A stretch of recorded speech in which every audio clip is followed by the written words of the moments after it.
Well, we have a sort of infamous crime problem in the Bay Area. Yeah, people say that we are caught in a doom loop where I think every crime inspires another crime. Yeah, and so now you're like that. Exactly.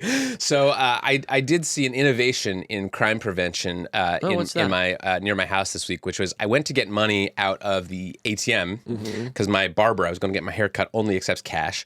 That's interesting. We might want to alert the authorities about that. Something's going on there. So I went to an ATM and found out when I got there and put in my card and put on my PIN number that it was a cashless ATM. Have you heard of this? Wait, what is a cashless ATM? So I only learned this after I put in my card, but it was like, okay, well, we don't have cash in this ATM, so you can check your balance, you can make a transfer between accounts, or that's it, basically. Wait, what? This is the most useless machine I've ever heard of. I know. I was like, at that point, why do you, what percentage of people who go to an ATM are doing things other than getting cash out? That's right, because everything that you just described, you can just, I guarantee you that your bank has an app that does that. There does not need to be a machine in the physical world that does it. The one thing that you need from the physical world is physical paper. Exactly. So this is an innovation. I would guess like a crime prevention thing.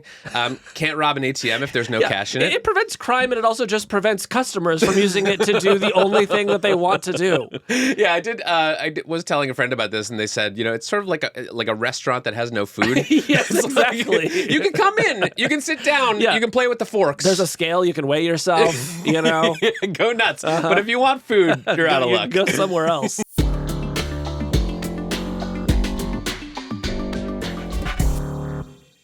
This week, how OpenAI is working to prevent ChatGPT from disrupting global elections. There's also been a lot of fear, I would say, that this is going to be sort of the AI election. Then, the Times' David Yaffe-Bellany joins to explain why Bitcoin is back. It's definitely a rare kind of good news day for crypto, so people are celebrating. And finally, New York Magazine's John Herrman stops by to tell us how e-commerce took over TikTok and whether it can be stopped. This pencil must go.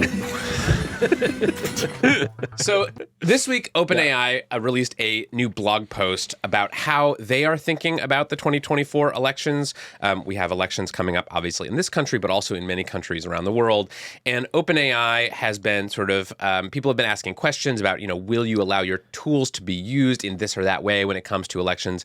And this week, they sort of came out with this post saying this is our stance on how AI can and should and shouldn't impact elections. Yeah, and this is sort of become an interesting feature of modern life where in the run-up to big global elections, tech platforms will come out and they'll say, hey, here's sort of the harms and abuses that we know can take place on our platforms, and here's how we're thinking about it in advance. Maybe here's some reminders about what's banned, and maybe here's some new things that we're going to do this year to stop the worst from happening.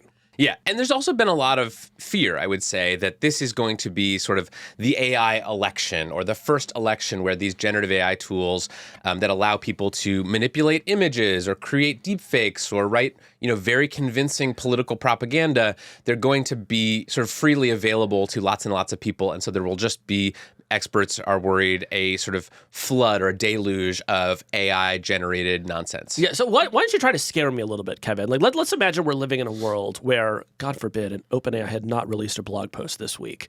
What sort of harms and threats can you imagine in a situation where the platform just weren't taking this seriously at all? Well, I mean, you can imagine a world where there was just an unlimited or a nearly unlimited amount of manipulated media. So, a photo of a person running for office, appearing to accept a bribe from, a local businessman in their district or something, or meeting with a foreign leader. We've seen already examples of these kinds of sort of manipulated imagery. Ron DeSantis actually got a bit of heat recently for publicizing these images that had been created using AI of Donald Trump hugging Dr. Fauci, which for his audience is like the worst thing you could possibly imagine. Disgusting. So that's the sort of nightmare scenario that a lot of experts are envisioning, is this stuff just sort of goes mainstream. It becomes very, very easy, and things like running a troll farm to interfere with elections by just pumping out a bunch of manipulated text and images, that becomes sort of trivially easy. You don't need hundreds of people in St. Petersburg working at your troll farm. Anyone with a ChatGPT subscription can basically spin one of these things up. That's right. I actually just laid off my entire team in St. Petersburg. I was like, what do I need you guys for? We are already losing jobs to AI. That's right. So that's the big fear, I think, is the sort of the deep fake surprise that's going to sort of swing the elections. What do you hear from people that you talk to about what they're worried about in AI and elections? Well, I'll tell you, of everything I've seen so far, the story that scares me most is the Slovakia case. Did you read about the Slovakia situation? No, I missed my Slovakia political news alert. What happened? Well, it's a really fascinating story. Basically, in the run-up to the Slovakian election last fall, the country had entered a kind of quiet period where the media is supposed to not cover the election anymore, right? The idea is, hey, let's take a few days off, let everybody just take a deep breath, make up your own minds without being manipulated. And in a world where there was no social media, that was probably much more effective.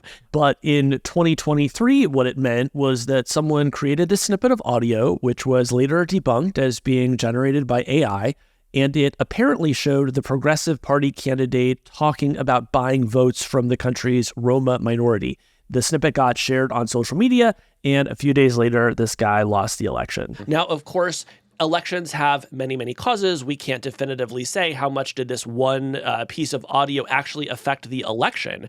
But if you're somebody who's been worried about what generative AI means for elections and democracy, this is the bad scenario, right? There is a world where a piece of fake media goes viral. No one can push back on it during the time that it matters. And all of a sudden, it might have had an effect on the outcome. So that's the sort of thing that I've been keeping my eye on, and it was why I was frankly relieved to see OpenAI come out this week and say, okay, we have a few ideas. Yeah, and I think we should say, like, this is not just happening in Slovakia. We're already starting to see this kind of thing happen in the U.S. My colleague Stuart Thompson had a great story the other day about some of the sort of early warning signs that AI is being used in sort of these like malicious ways. And one of the examples that he wrote about was brought to light by a researcher named Daniel Siegel, who found these people on 4chan who were watching these parole hearings, and they were just sort of watching them as entertainment, and then they would go and do things like, you know, use AI to undress the female expert witnesses who are testifying at these parole hearings, or make voice clones of judges in these parole hearings, like saying offensive and racist things. And they would share these manipulated files on 4chan. And this doesn't appear to have been politically motivated. It was just a bunch of idiots like goofing around on 4chan. But, you know, imagine this kind of thing happens to someone who's running for city council in your town. That could be really hard to come back from. Oh, yeah. And, you know, it's not just political uses we're seeing in this. If you've scrolled through TikTok over the past few months, I imagine you've probably seen some sort of deep fake celebrity who is trying to sell you crypto or run some other scam, right? So I think it's important to note just how quickly this is becoming normalized within the media environment of, okay, I'm seeing a celebrity or I'm hearing a politician's voice. How do I know what I think I know about that person? Yeah. So, okay, those are some of the ways that people are worried AI might impact politics and elections. So let's talk about this OpenAI post. Yeah, so OpenAI said this week that it would prohibit users from building custom GPTs for political campaigning and lobbying, for building chatbots that pretend to be real people like candidates or institutions like a local government, and for deterring people from participating in democratic processes like voting. So what did you make of these rules? I think that, generally speaking, these are good rules.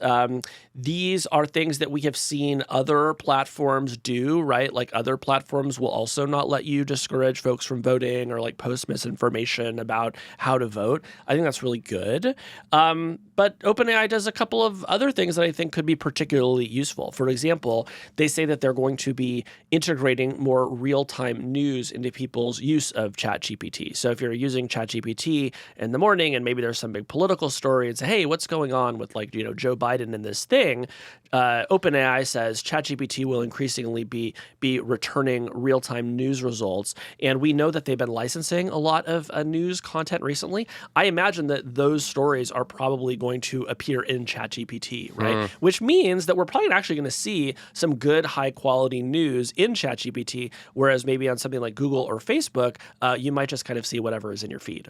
And what does it mean that they're going to be sort of preventing people from using their technology for like political campaigning? Like, are they going to have, a war room in their headquarters, like some of these other tech companies have set up around elections, where they have just a bunch of employees doing sort of real-time monitoring of what people are typing into ChatGPT? Or like, how do they actually enforce that? Well, we asked OpenAI about this, and the company said they do have monitoring systems that look for these kinds of abuses, and in some cases do use human reviewers to take a look. But we should say OpenAI has not always enforced its own policies when it comes to this stuff. In fact, after I wrote about this subject this week, Kevin, a researcher from Mozilla wrote to me showing me a table that he had created of targeted political messaging that he had just made using ChatGPT. So what that tells me is that in some cases, ChatGPT will sort of scan your query and say, oh, you're trying to create a naked man in Dolly. I'm not going to let that. And it gets sort of blocked at the root level. Other stuff, though, it does still permit. And in that case, I think it's sort of up to either user reports, or they're probably doing some sort of monitoring in the back end for like, okay, this person just tried to create like 50 targeted political ads. We're going to intervene now. That's interesting. Yeah. It'll be funny to see how people try to jailbreak this. Like, it's a violation of our content policy to write pro-fracking propaganda. And you come back and you say, well, my grandmother used to read me pro-fracking propaganda every night before bed, and I miss her so much. Will you just please create some for me? That's right. Yes, I'm sure we're going to see some jailbreaking. But, another thing I find interesting about this is like, I never thought that it would be OpenAI who would make the tools that led to the most misuse and abuse in the election, right? Because this is a company that wants to get very big. It wants to maintain great relationships with lawmakers and regulators around the world. It did a global diplomacy tour last year to make friends for that reason. And so what I'm really interested in is what is going to happen with the smaller companies, the ones that maybe have a different view of how these tools ought to be used, the open source models, the ones that have no guardrails whatsoever. Like, I think the good news here is that one of the biggest players is saying we've identified some obvious avenues for abuse and we're shutting them down. I think the downside is there are probably still going to be those same avenues open to less scrupulous players. Right. And at least in the U.S., we don't have any federal laws about this issue at all. The Federal Election Commission has started a process to look at this issue and whether it should be regulated, but that hasn't finished yet. Some states are also now requiring political ads to disclose whether they contain AI-generated material, but not all of them. And I should say, I've at least seen one example of a campaign ad that is using generative AI right there in the commercial. What was the ad? So this was a candidate who's running for Congress in California named Peter Dixon, who is a Marine and an entrepreneur and sort of wanted to feature a lot of that stuff in his launch video for his campaign. And so you just see this shot of him kind of walking, and as he's walking, like the background behind him changes. So one minute it's like, a street in his neighborhood, and the next minute it's like a scene from the Middle East or somewhere where he was stationed when he was in the Marines. And it's just kind of like using generative AI to illustrate all these various parts of his life and his background. Right. He's like, there's nothing I won't do for my constituents. And then it's just like generative AI of him rescuing orphans from an orphanage that is on fire. How'd that footage get in there? Yeah, no, that's just, I think that sort of thing is fine, right? That's basically like an aesthetic choice. It's probably obvious to anybody who's watching that like, yeah, that is not just like, shot on an iPhone. Like they're using some trickery to make that sort of thing happen. But again, when you think about other ways this could go, that same candidate might decide to, do something really terrible involving their opponent with that same technology. Yeah. Yeah. So do you think that these policies from OpenAI are going to make a difference in this election cycle? Or do you think this is just them trying to sort of preemptively sort of put a fig leaf out and say, like, we are trying our best, we have these policies, and if anyone does use our tools, for political campaigning, we can point to our policy and say, well, you weren't allowed to do that.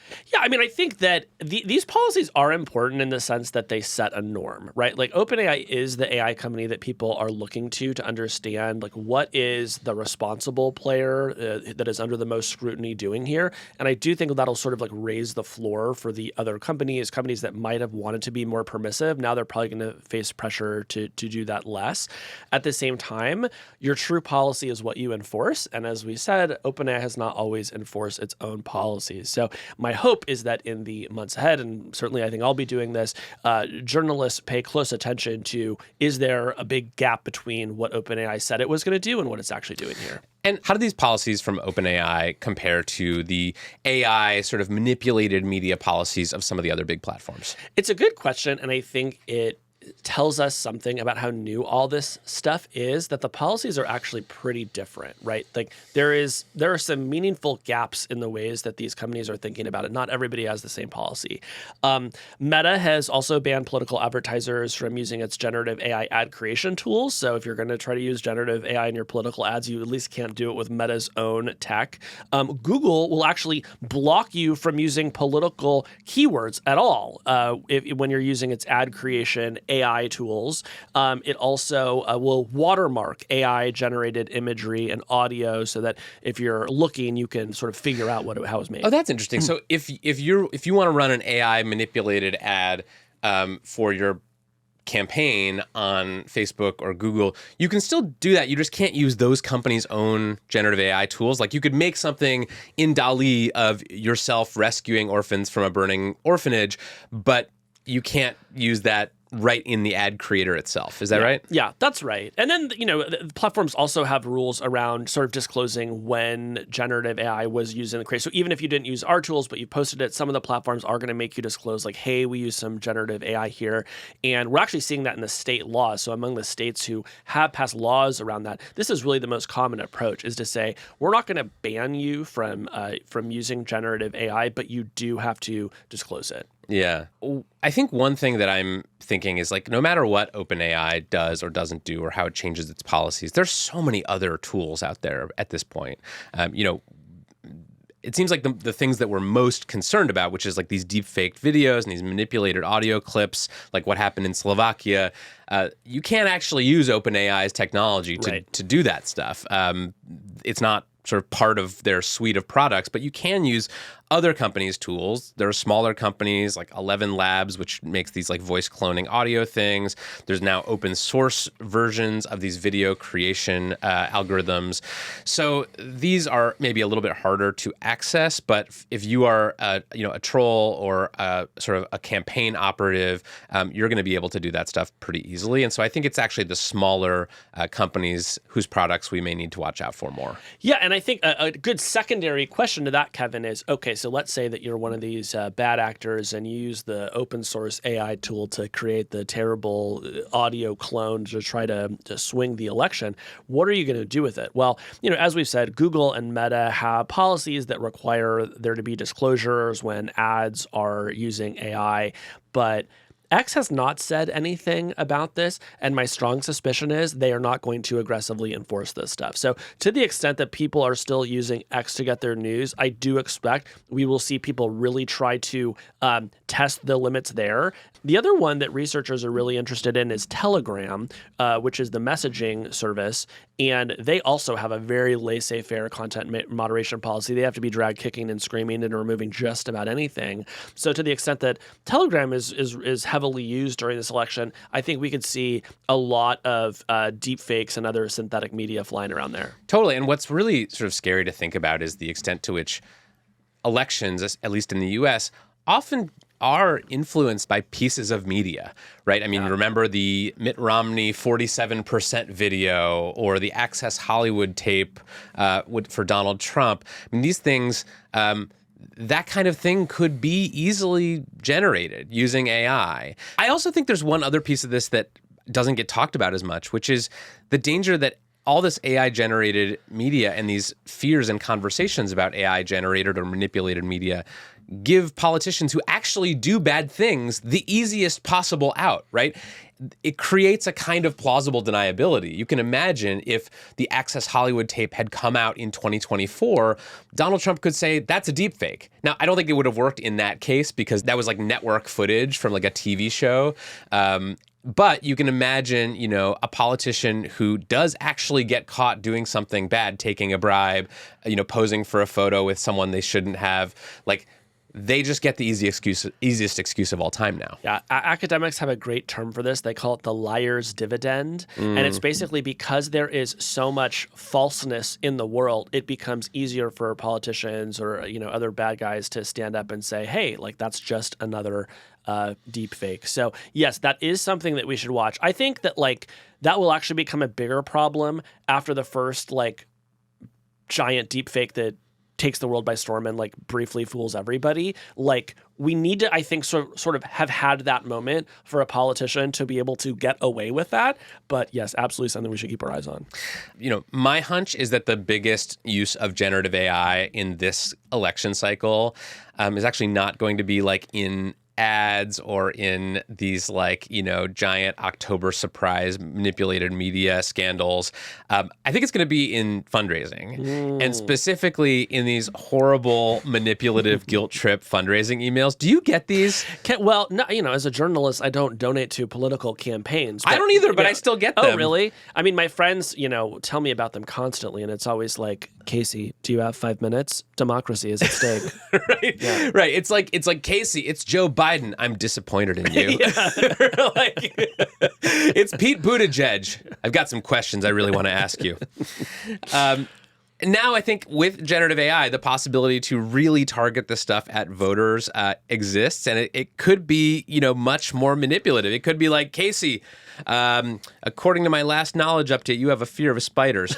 I'm going to let a spider loose in your house unless you give me $5. Yeah, and look, I mean, there is already a ton of A/B testing that goes into all of those subject lines, right? Maybe if we put it in lowercase, people click on it more. If we change the sender to make it look like it's literally coming from Joe Biden, you'll open it more. So people are already doing everything they can think of to get you to open these emails. Once you put really good generative AI into that equation, I imagine, yes, it is going to become much more sophisticated and personalized. That said, I don't think we're actually there yet. I don't think the tools exist for ChatGPT to know that I'm terrified of spiders. But Are you terrified of spiders? Check in again on the midterm. I mean, I'm not generally excited when I see a spider. Here's what I'll say.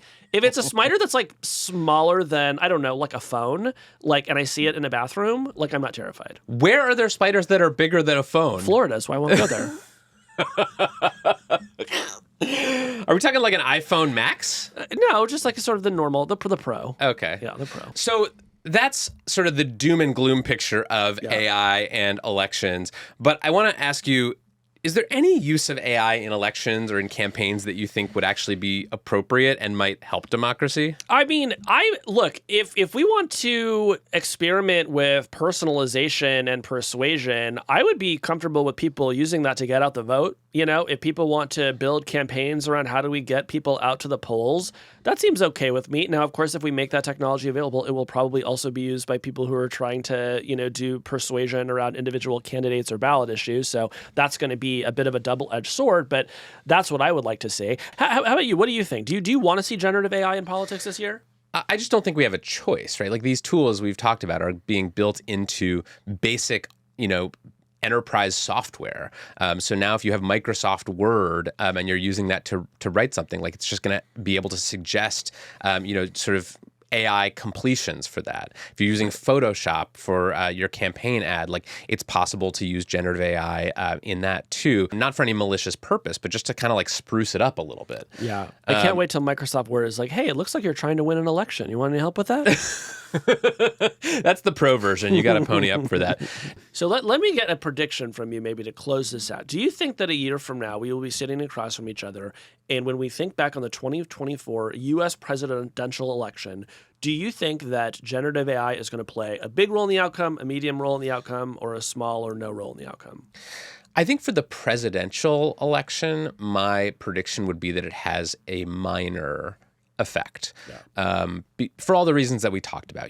If you're running for president, you've got cameras and reporters following you everywhere you go. There's sort of a paper trail for anything that you say or do on the campaign.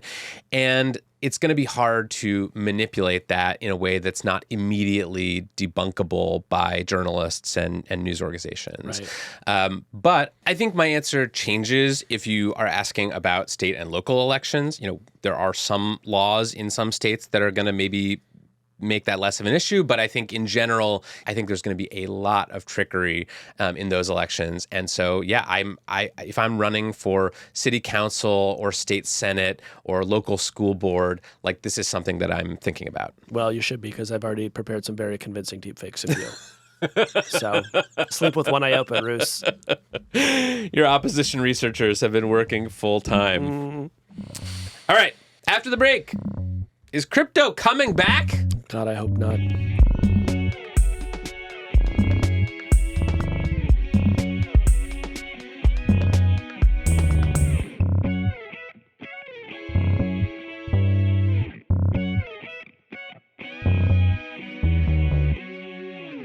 So, Casey, I know you are someone who's very, very optimistic and positive about the crypto industry and its future. I am not, Kevin, but I'll tell you that it is sort of like, how it seems like every Halloween there's a new Saw movie? It feels like every January someone tells me that crypto is making a comeback, and here you are once again popping up as if at the end of a horror movie. Well, I should say this, it brings me no pleasure to report what's going on in the crypto industry right now. I think it gives you some pleasure to report what's going on in the crypto industry well, right only now. Because it makes you so mad. But, Casey, I want to talk about this today because it seems like crypto is yet again rising from the grave. Kevin, I have deep misgivings about this, but I will allow you to make your case. So, this kind of thing happens a lot, crypto. There's a big bust, and then there's a boom, and then there's a bust and a boom.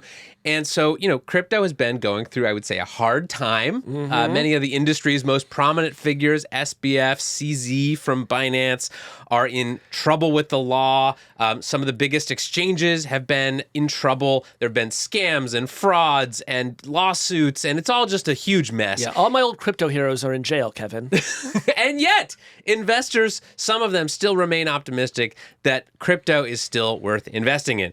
And we got some news on this front on Thursday of last week when Wall Street firms started allowing customers to trade Bitcoin through something called an ETF. Now, Casey, do you know what an ETF is? I know that it's an exchange-traded fund, which for the layperson means that it is a fund that is traded on exchanges.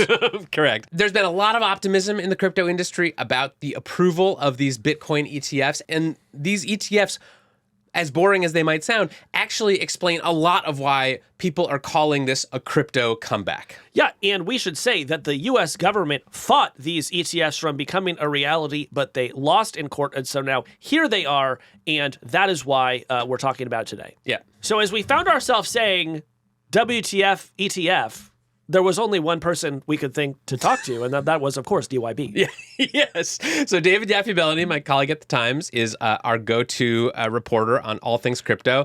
Let's bring him in here. David Yaffe-Bellany, welcome back to Hard Fork. Thanks for having me. Hi, David. So usually when we have you on the show, it's to explain how some facet of the crypto industry has melted down, or someone is going to jail, or some fraud is unraveling. But we have some really interesting news to talk about today, which is that crypto may be making a comeback. Am I right about that? I maybe wouldn't go that far, but it's definitely a rare kind of good news day for crypto, so people are celebrating. Let's talk about this because I would say just in my sort of anecdotal interactions over the last few weeks, people that I know who used to be really into crypto before the big crash are starting to sort of talk about it again, and they're getting excited, and they're starting to talk about what coins they should invest in, and I'm just like hearing about it more than I would say I have in the past year or so. So like, what is going on? I mean, the simplest explanation for that is that prices are going up again, and when prices go up, people get excited because they see opportunities to make money. But the sort of question of like why prices are going up after this horrible 18 months for crypto, where many of the biggest companies melted down, there were bankruptcies, there were criminal prosecutions, and that's a really interesting question. And basically what's been happening over the last 6 months or so is there is increasing optimism that a new investment product for crypto is going to get approved by the SEC. And that probably sounds surprising because the SEC is sort of notoriously anti-crypto, and the current chair, Gary Gensler, has made it one of his missions in life to sort of, some would say kind of eradicate crypto in the United States. But the SEC lost a big legal battle in August over something called a Bitcoin exchange traded fund, or a Bitcoin ETF. Yeah, let's talk about that, because I remember covering crypto like a decade ago. There was this dream back then of someday being able to buy and sell Bitcoin sort of on the stock market, the way that you would buy or sell other kinds of ETFs. And that dream was because at the time buying crypto was one of the most complicated things a human being could actually do. Yes, Yeah. literally, that was the reason for the push, was because, there are, like, for many things that an investor might want to invest in, it is not practical to actually go out and buy the thing. Like, if I want to invest in gold or corn, if I think the price of corn is going to go up, I don't actually want to, have a warehouse where I take delivery of my corn, right? I want to be able to buy and sell a thing that sort of acts like a security, that acts like a stock, but that is sort of tracks the price of whatever I'm actually interested in. Yeah. Is that a good explanation of what an ETF is? I mean, I have a lot of friends with warehouses full of corn, but I understand what you're saying. Yes. So an ETF, I think we should explain, is just like, Casey, do you know what an ETF is? What's Yeah. your best guess? It is a fund that is traded on exchanges, Kevin. Wow. But it's basically a way to, when the price of Bitcoin goes up and you own the ETF, you get a little taste of the action. And when the price goes down, then you get hurt. Wow. Yeah. Such an eloquent explanation Thank of an you ETF. so much. No, so I think the dream from crypto advocates is that, there are all these people who may be interested out there in investing in crypto, but they don't want to set up a Coinbase account or go through the hassle of securing Bitcoins in a wallet somewhere. These are just people with retirement accounts and maybe a little bit of money to invest. And if you could somehow make a product that could allow those people to participate in the crypto economy without actually owning crypto, they would be much more interested in doing that. And so therefore, the crypto economy as a whole would benefit from that. Yeah, I think that's one way of describing it. Another way of describing it is that so far, the number of people that could lose money on crypto has been limited to people who actually go to the trouble of setting up these accounts and creating their seed phrases and, storing their Bitcoin in hardware wallets. But now, by putting it on the stock market, any schlub with a Schwab account can go now and lose their entire life savings. And what could be more exciting to the fraudsters and the scammers who have been pumping this stuff up for the past 10 years than to have a whole new market of suckers to take advantage of? All right, so there's the optimists and the skeptics case. So this has been a goal of people in the crypto industry for years now, getting one of these Bitcoin or crypto ETFs approved by the government. But it's been sort of a long slog. So maybe you could sort of walk us through what's been happening and why all of a sudden these things are getting approved. Yeah, so you're right. This is a more than decade-long dream of the crypto industry, to be able to trade this stuff on Wall Street in kind of a smoother way that's going to attract a sort of whole new audience of investors. But over and over again, the federal government, the SEC in particular, has shot down attempts to get this product approved. They've made many of the points that Casey was just making, that this is a volatile product, it's an industry that's riven with scammers. And it's risky to open up the audience of people who might play with this stuff to, random guys with retirement accounts, basically. What changed is that one of the companies that was trying to offer the Bitcoin ETF, a company called Grayscale Investments, sued the SEC over the denial of their application to offer this ETF and ended up winning in court. And so essentially the SEC was left with few options other than to approve a bunch of these things. And that's what ended up happening last week. The way that SEC approvals work is that there are 4 commissioners, 2 Republicans and 2 Democrats, and a chair who can sort of be the swing vote some of the time.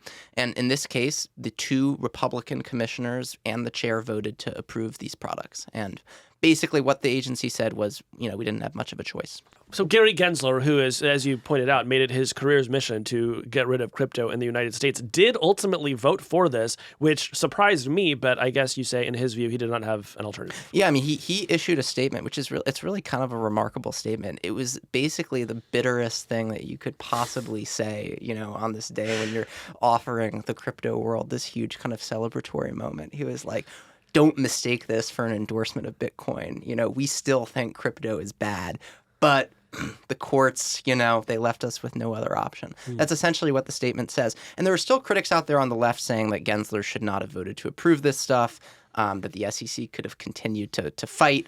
But he was certainly in a tough position legally. It is one of the most incredible statements I've ever heard from a financial regulator. I'm just going to read from it because I think it's very remarkable. Gary Gensler wrote, "Bitcoin is primarily a speculative, volatile asset that's also used for illicit activity, including ransomware, money laundering, sanction evasion, and terrorist financing. While we approved the listing and trading of certain spot Bitcoin ETP shares today," I guess ETP is exchange traded product, right? Yeah. "We did not approve or endorse Bitcoin. Investors should remain cautious about the myriad risks associated with Bitcoin and products whose value is tied to crypto." So clearly, he's not a fan of this decision, even though he was one of the people who voted to allow it. Mm-hmm. Yeah, this is a huge defeat for Gensler. I mean, this was he's filed all these lawsuits, started all these fights with the crypto industry. A lot of them haven't really been resolved. They're kind of pending in the courts. This is one that he lost. Yeah. How is the rest of the sort of financial and crypto world been reacting to the approval of these Bitcoin ETFs? And by the way, how many ETFs are there now for Bitcoin? So there are 11 ETFs that have been approved. Some of them are offered by big companies that you've heard of, like BlackRock and Fidelity, which is a huge deal for crypto because those sort of titans of traditional finance have historically stayed away from some of this stuff.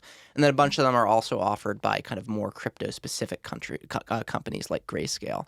But in terms of the reaction, first, I think it's difficult for people like outside of the crypto world to understand just the level of obsession and anticipation around this approval. There are like random Bloomberg intelligence analysts who know a lot about ETFs who basically became overnight celebrities on crypto Twitter and have hundreds of thousands of followers now hanging on their every word about whether the 19B4 forms were filed on time and what that might suggest about when the approvals would come in. It was just total, absolute obsession for maybe a month leading up to the approvals of these products. And that was partly because people were banking on the idea that prices might shoot up once the approvals came in. And did prices shoot up? Prices actually shot down, which was disappointing to a lot of people, but was soon explained as, this news had already been baked into the price of Bitcoin because everyone saw it coming and, in the long term, it'll still be beneficial. But yeah, it did sort of rain on the parade a little bit, but the parade continues. Yeah. So you reported, as you just told us, that BlackRock and Fidelity and a bunch of other sort of very traditional Wall Street firms are now offering these Bitcoin ETFs to their customers. But you also reported that some institutions, most prominently Vanguard, have decided not to offer these crypto ETFs. Why is that?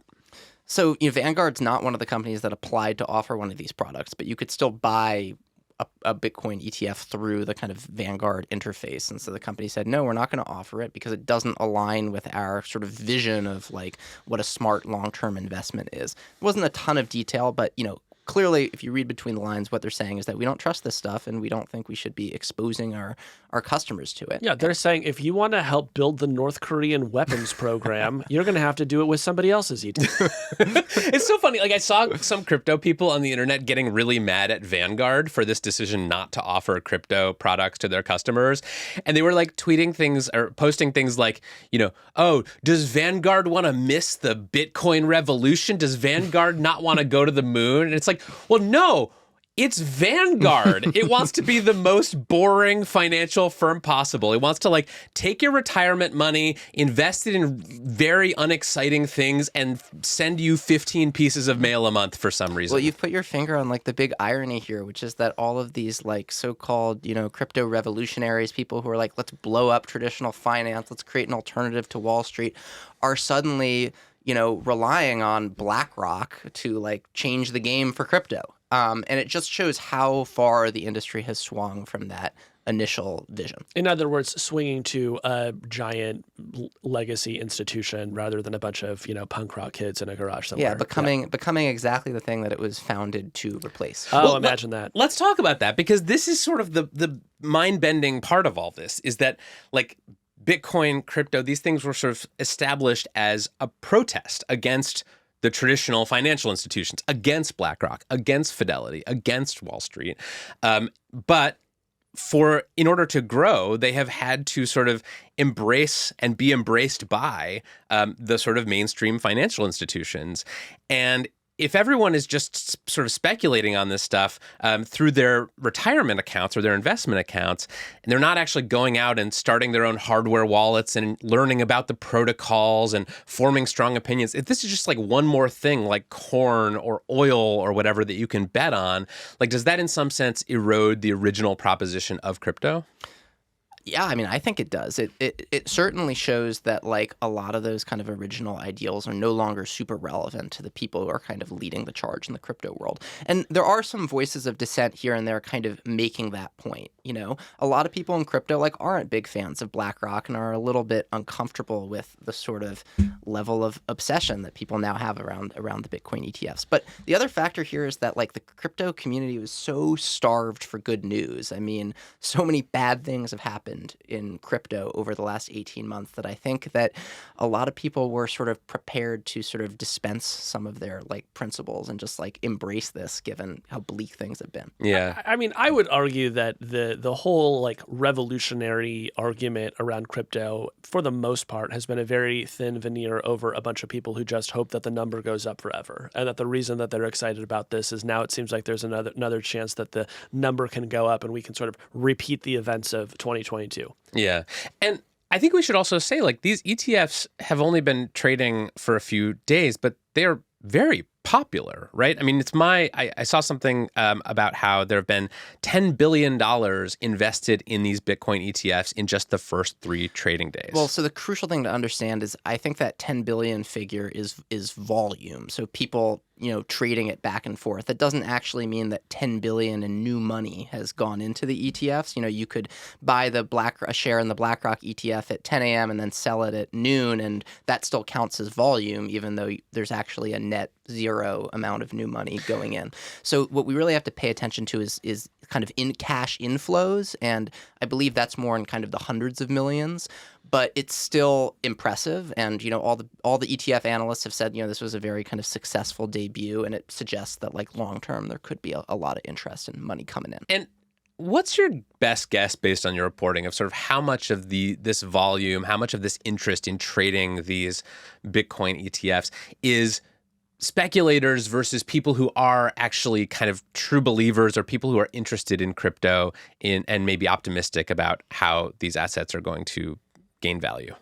It's a little bit hard to tell like whose money exactly is going in. I mean, the most cynical reading is that crypto money is just moving around internally within the crypto world, that people are selling Bitcoin and buying a Bitcoin ETF and then, you know, trading one Bitcoin ETF for a different Bitcoin ETF. And, you know, that's a lot of how crypto has worked historically. And so it wouldn't shock me if that's the case. But, it is a fact that like wealth managers across the U.S. who control trillions of dollars in capital love ETFs. They're one of the most popular products in the kind of wealth management industry. And so some of this money probably does come from, the person with a retirement account who is interested in some exposure to this, but like you were saying before, didn't want to open up a Coinbase wallet. Right. Can I ask a stupid question about this, which is like if I make a Bitcoin ETF and so what I'm selling on the exchanges is like a sort of, access to a share of a pile of Bitcoin that I am keeping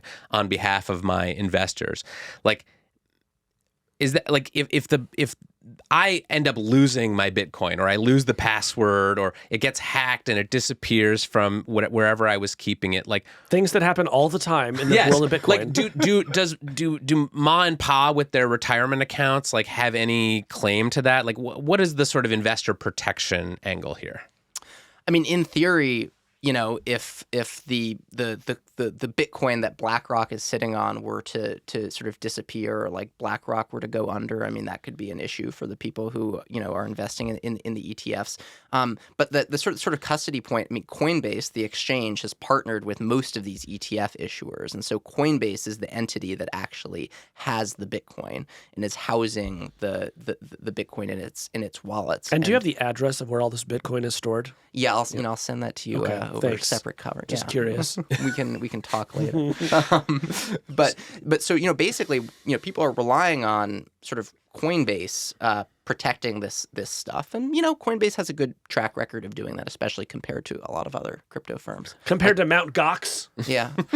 I know you're still sitting on a huge Mt. Gox bankruptcy claim. That I'm must waiting for my Mt. Gox payout, I tell you. And has this optimism in the crypto industry over the approval of these Bitcoin ETFs, has it spread anywhere other than Bitcoin? Like, are people starting to get excited about NFTs again, or Web3, or blockchains of other kinds? Like, or is it sort of just contained to like Bitcoin and the price of Bitcoin?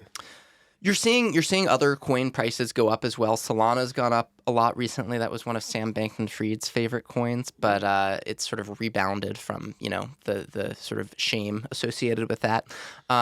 Ether is also gone up, though not as much as the huge the Ether maxis would have hoped.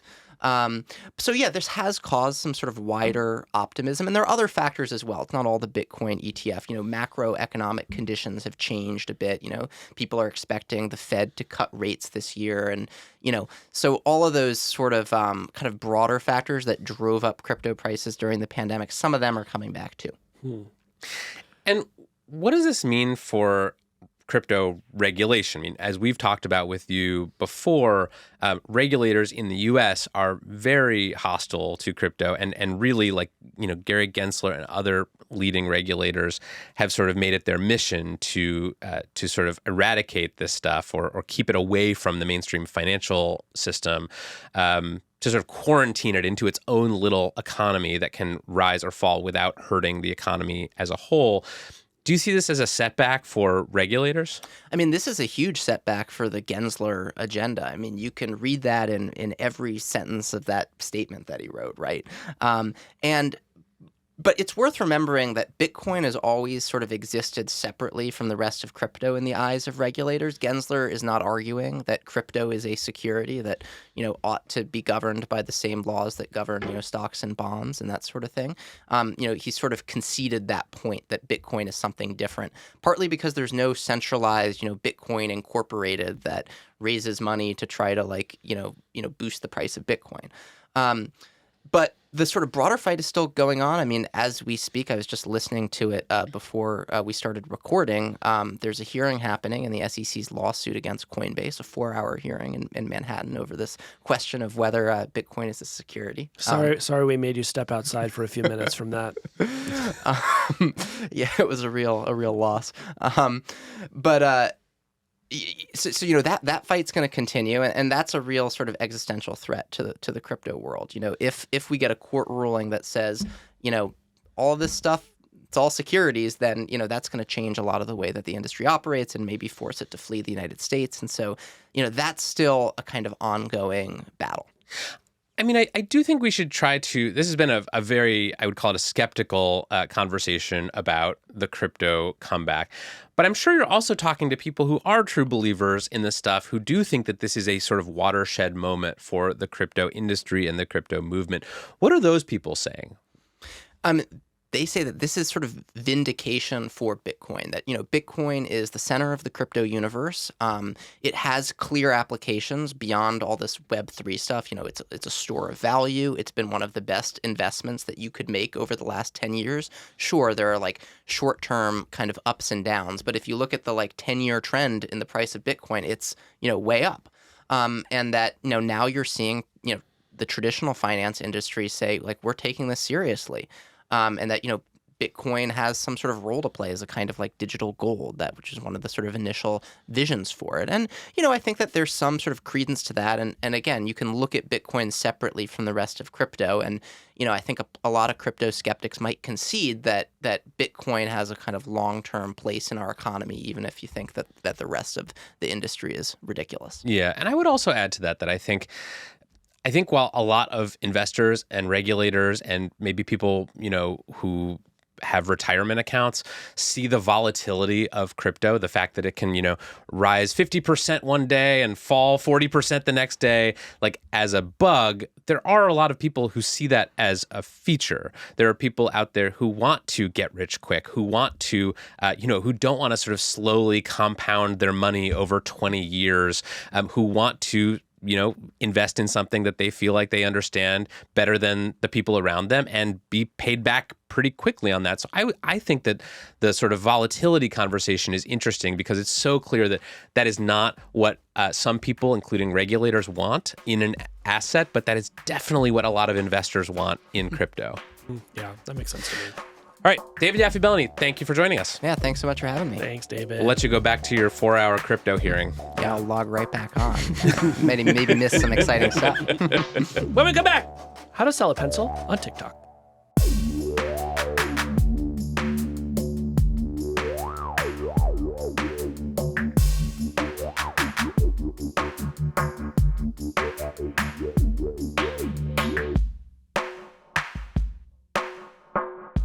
So, Casey, we had an exciting moment happen this week. We had our biggest TikTok experience ever as the Hard Fork podcast. We did, and I'm not gonna be cool about this. I actually was legitimately thrilled that this happened. Unbelievable. So, Yeah. every week we videotape ourselves making this podcast and we put up clips on TikTok and YouTube.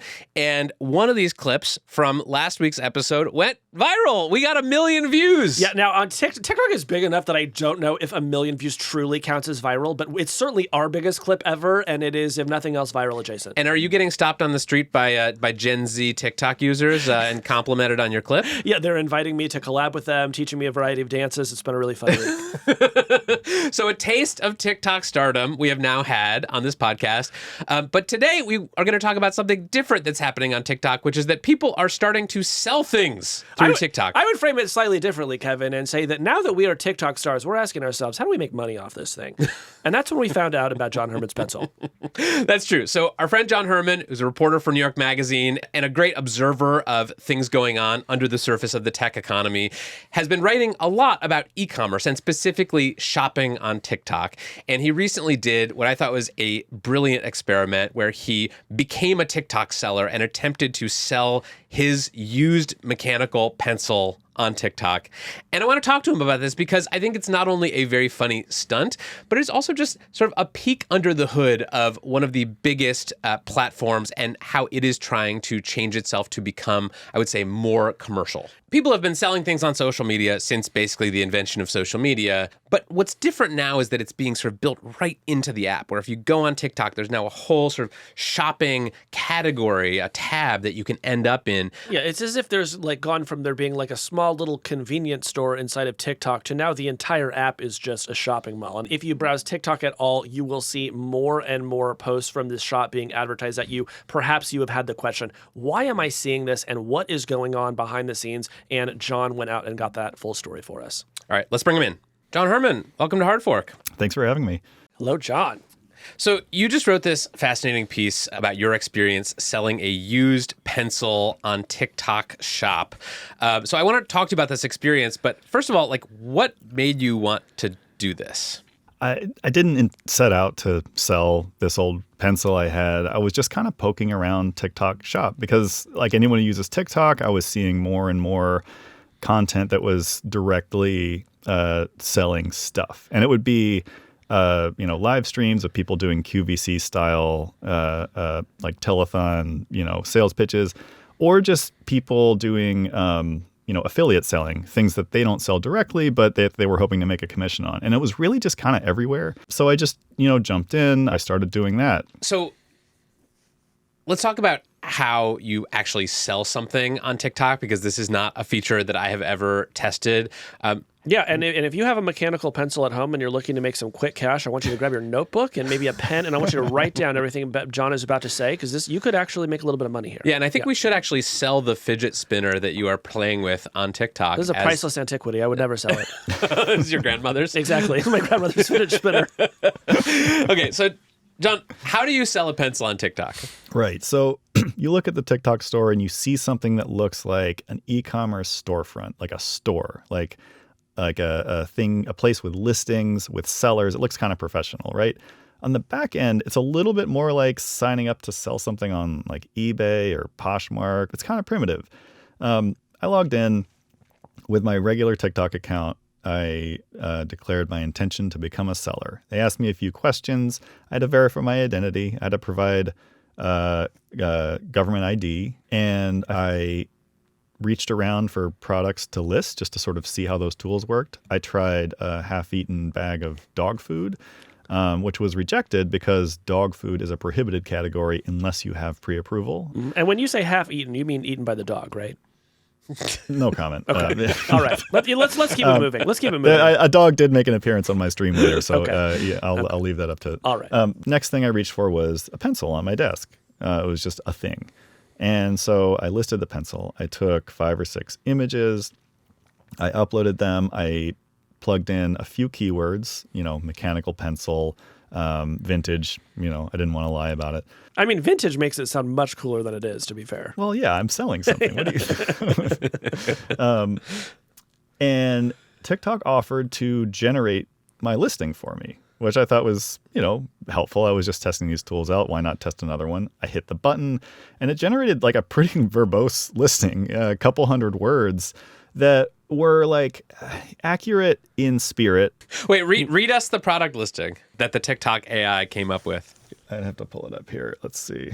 Upgrade your writing game with the classic mechanical pencil. This retro and vintage-inspired pencil is a must-have for any office or school setting. This used product comes without a battery or cord, making it easy to use anywhere. And with no warranty needed, you can trust that this mechanical pencil will last through all your writing needs. That's a really great way to describe something I'll not say having it. a warranty That's a good in pitch. general. That's a good pitch.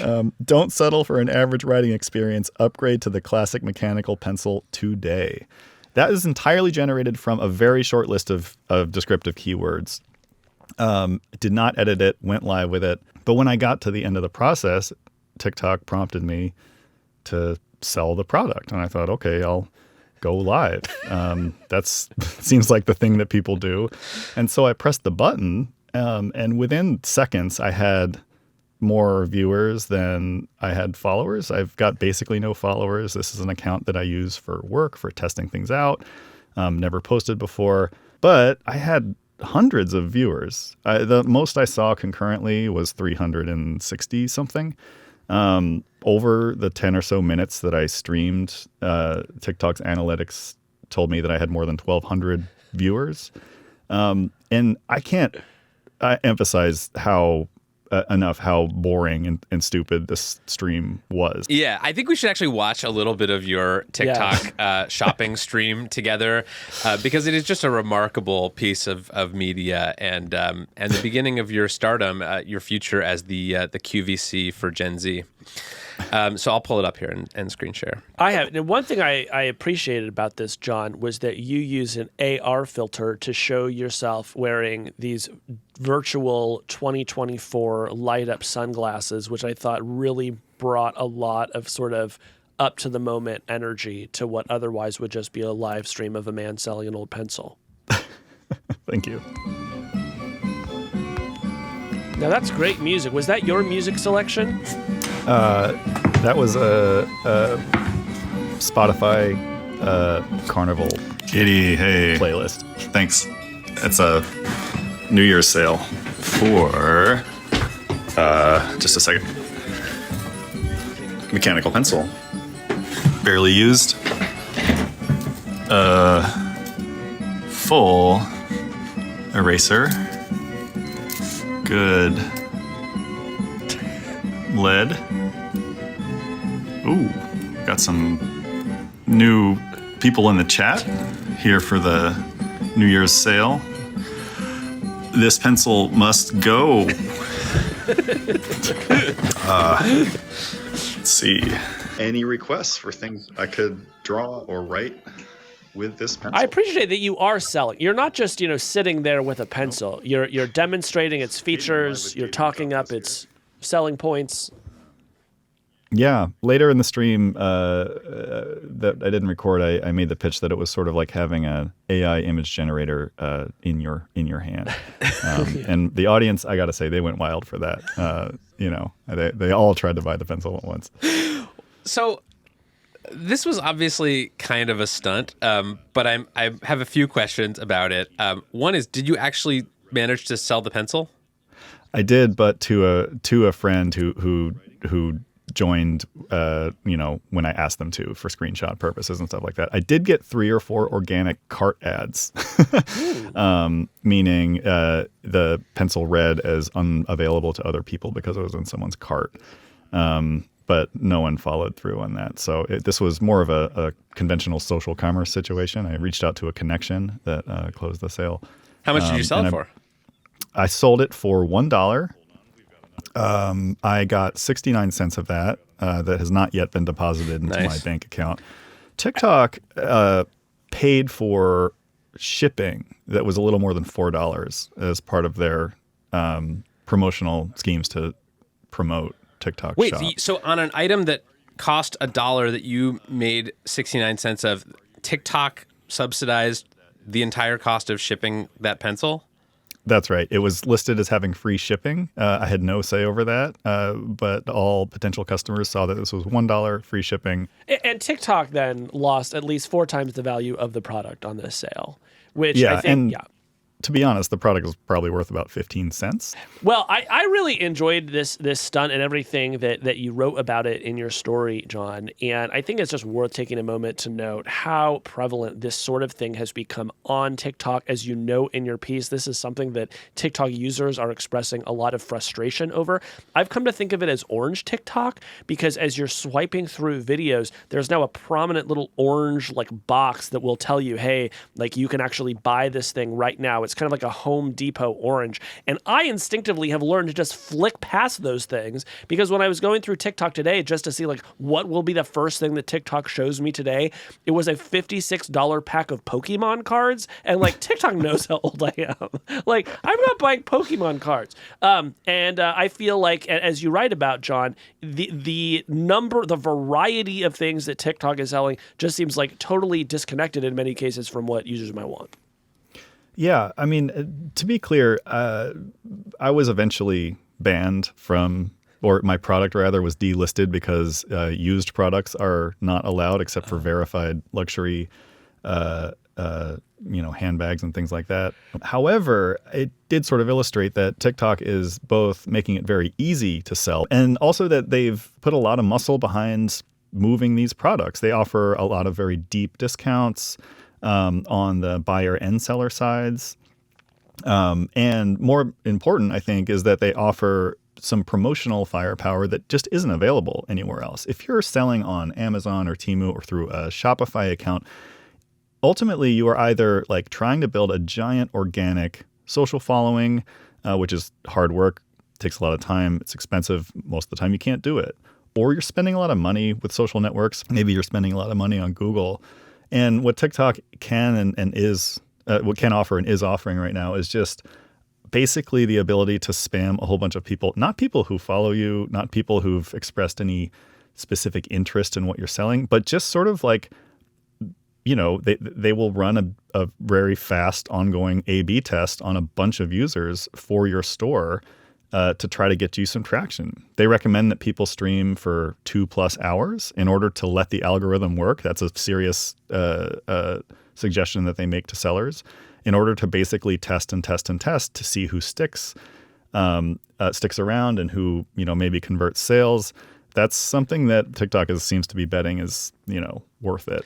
And it makes sense for a lot of reasons that TikTok would try this. You just named some of them. I think that sort of mobile e-commerce, shopping apps on your phone are huge in China. Live mobile shopping is huge in China. And so many investors and developers have come along over the past half decade or so and thought, we ought to just be able to port this over to the United States. Americans at one time loved their QVC. There's no reason to believe that they wouldn't want something like this on their smartphones.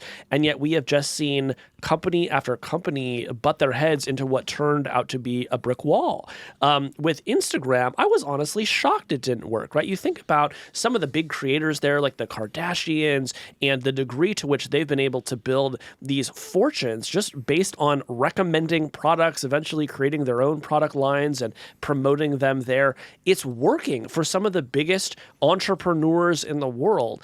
And yet, when you fast forward to the story of TikTok and you see how it is working out for them, you see a man trying to sell a mechanical pencil for $1, and it just feels like something is broken there. So I'd be curious to get your thoughts on do you think that TikTok thinks this is working, and is there anything that they could be doing that would make it work better than it is working right now? It's hard to know if they think it's working. They did recently reduce some of the subsidies for sellers and buyers. This is something that we've seen with other platforms. Temu sort of famously is losing huge amounts of money on virtually is an every... online shopping platform for people who don't know that. Yeah, and they sell mostly direct from China, mostly low-cost goods, and they've been running an incredibly expensive and I think pretty effective ad campaign for a couple of years now to try to break into the U.S. market on behalf of a parent company with roots in China. So Temu is sort of like a lot of people's first experience with the style of commerce, the sort of strange, random feeling grids of products that you scroll through with a very gamified interface, lots of promotions and coupons, and you spin a wheel to get a 20% discount. And a lot of those mechanics are on display in TikTok. But yeah, the difference is that Temu has to break in somehow. They have to buy a Super Bowl ad, which they did. They have to spend money with TikTok, which they've done. TikTok just is TikTok. So they're kind of running that e-commerce playbook, but they're doing it without that huge extra expense of marketing everything. Low-cost versions of different category products. I mean, it's just such a strange pivot to me. It's like we've made this app, young people all over the world love it. It's where like a lot of, culture is originating. You can find people in entertainment and politics there. It's like we're going to use all this collective attention and like direct it at like the bargain bin of the internet. And like that is how we're going to make money. It's just a very strange proposition. And yet, as you talk about in your piece, this has worked in China. Douyin, the Chinese version of TikTok, was apparently on track last year to sell more than $270 billion worth of stuff on its app. That's a lot of mechanical pencils. That's so many mechanical pencils. Well, I feel like there are two ways to look at this from TikTok's perspective. One is that it's just great to be in commerce. If you could become a dominant commerce platform, if you could take some market share from Amazon or Shein, or if you could compete with Temu, whatever. This is all great. You sort of diversify your product away from the sort of fleeting whims of social media audiences. You also sort of solve a problem that TikTok's had for a long time, which is that its creators don't have a ton of ways to monetize. Mm-hmm. By giving people the chance to sell stuff, not their own stuff, but to like tack on that affiliate link in the middle of a broadcast, it's like potentially a way to make quite a bit of money. And so that is something that I think solves a couple problems for TikTok, and one huge problem for at least certain categories of TikTok influencer. My complaint here is that I feel like TikTok has basically doubled the ad load with its shop, right? Because already when I browse TikTok, I would say I'm seeing an ad every like 6 or 7 videos, but now there's Orange TikTok, which is effectively just a different kind of ad from somebody who's trying to, sell me a pair of viral kitchen shears or something. But there is something exhausting because as a TikTok user, what I generally want is to see something like funny or cool. That's like why I will open up the app.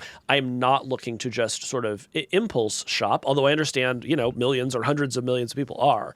But my curiosity is, how does TikTok eventually navigate the fact that I think there are a lot of people like me that are not on there to shop and do not just want to look at a bunch of cheap crap every time we open the app? Well, if I could offer a general small prediction here, right now we're watching TikTok try to onboard a bunch of sellers to try to normalize the shopping experience, to try to prove that it can work. If it does kind of work, I think we'll see something similar to what we usually see with new features like this, which is, it'll sort of disappear into the background of the platform. The promotional advantage that you'll get from using this new feature will be lower than when it was brand new and TikTok really wanted it to work.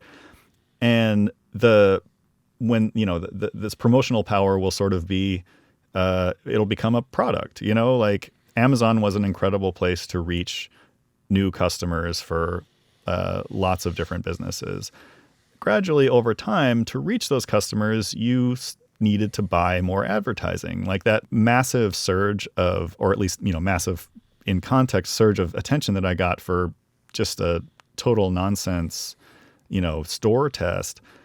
That's the kind of thing that you will eventually have to pay for. They can still offer it, but once people understand that the audiences are there, that the audiences are worth acquiring, then TikTok can start ramping up monetization on this new product. But for now, until they can sort of like get some real momentum with this, they won't quite do that. And so it'll feel a little bit artificial, a little bit weird, a little bit off. But, as you said, you're getting a preview of what that could look like in the long term. More ads. It's just a new ad product.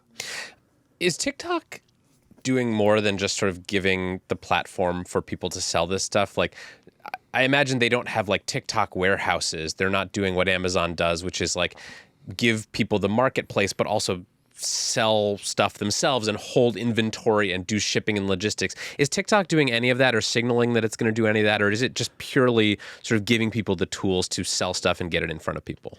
They're actually taking some pretty big steps in that direction.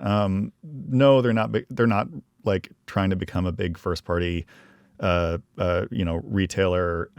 They're not building hundreds of warehouses and with millions of square feet of space. But they are working with some pretty formidable logistics partners to make it possible to like actually run a real store on the platform. That'll take some time to really spin up, but they're signaling that they want this to be a place to actually sell products. And after your experience selling your mechanical pencil for $1 on TikTok, did that change your view of whether this TikTok shopping project is likely to succeed or not? I think the best judge of whether or not this will work is, it's not me. It's like an avid young TikTok user who takes the platform for granted, who's been there the whole time, and who is feeling either annoyed by this or who is in fact excited about it. So like most predictions with TikTok were sort of like, we're kind of talking around the fact that this isn't entirely for us. But yeah, I don't know. One thing that it did reaffirm for me is that there is something still unique about TikTok as an attention platform. The combination of the size of its audience and its both ability and willingness to sort of like test things out on that audience, to find audiences for content in, pretty blunt and sometimes crude ways, I think are really notable. Like forget targeting, forget identifying exactly who someone is and then trying to imagine what they want or whatever. Forget like putting people in demographic categories in the sort of conventional social media way.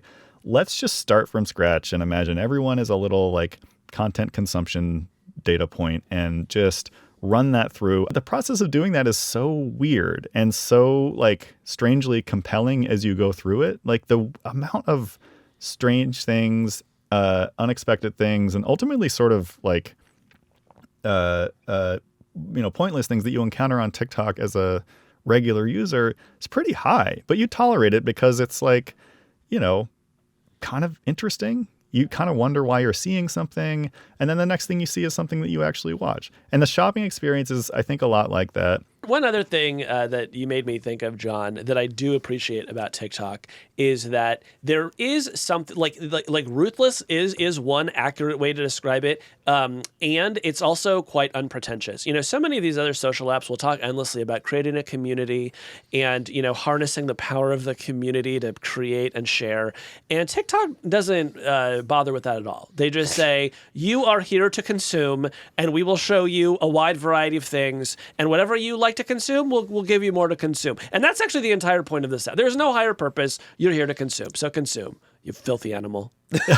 Yeah, that's absolutely right. I mean, it's so anathema to like how a lot of people think about who they are on Instagram, what they do there.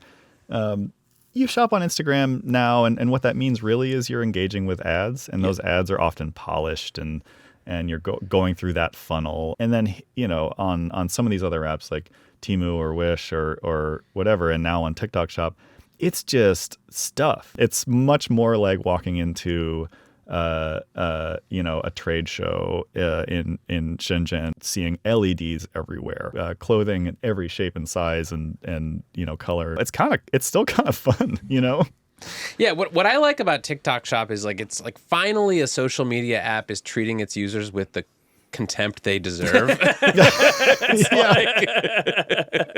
It's not sort of this aspirational space where it's like, oh, you could be a person with great skincare, or it's like you want cheap crap. We know it, and we're gonna just feed it to you endlessly. John, are you gonna sell anything else on TikTok? My pencil listing was removed as a violation of TikTok's rules. This is the only communication I've received from the company about this entire debacle. However, they have been emailing me every single day, despite the listing being banned, informing me that I'm missing out on $1 of sales for every day that I don't restock my SKU. So I don't know. I'll see. Maybe tomorrow I buy a pack of mechanical pencils and give it a go. This is actually how journalism can be saved. Like every media organization just needs to pivot to TikTok commerce. I mean, start pawning off the decor in the podcast studios, the pencils, the notebooks. I mean, we could have a lucrative side business here. Everything. Anyone who's done a pledge drive, all those fine folks over at NPR, they're ready to go. They're going to be superstars on this. Where are the tote bags? All right. John Herrman, thanks for coming. Thanks, John. Thanks for having me.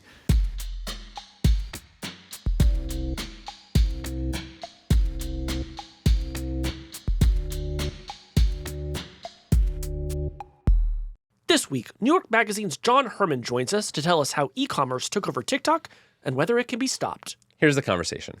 That's what I like to call our NPR mode. I was just going to ask, when did we become NPR hosts? We NPR'd. It was a bit of an all things considered for us.